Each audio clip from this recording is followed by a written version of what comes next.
নতুন range DIG sir আমাদের police অফিসারদের স্যারে ব্রিফ করেছেন যে আমরা টেকনোলজিক্যাল পুলিশিং, এরপরে আমরা ইন্টেলিজেন্স পুলিশিং এবং ম্যানুয়াল পুলিশিং, এই তিনটে মেথডকে এক করে যদি অপারেশনাল কাজ করি তাহলে এই অপারেশনাল কাজগুলোতে আমাদের সফলতার হার বেশি হবে।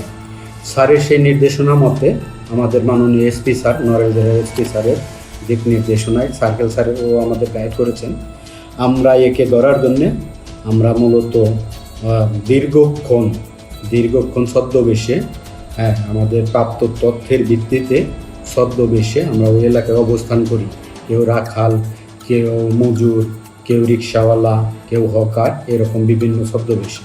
তো একটা সময় আমরা নিশ্চিত হই যে ওদের ওই এলাকায়, এই ডাকাতদের এলাকার বাড়ির পাশে একটা নির্জন বাগান, সেখানে একটা ডুপরি করে ও শুয়ে আছে। তো সেই তথ্য মতে আমরা যখন অভিযান করি তখন তাকে ওখান থেকে গ্রেপ্তার করতে সক্ষম হই।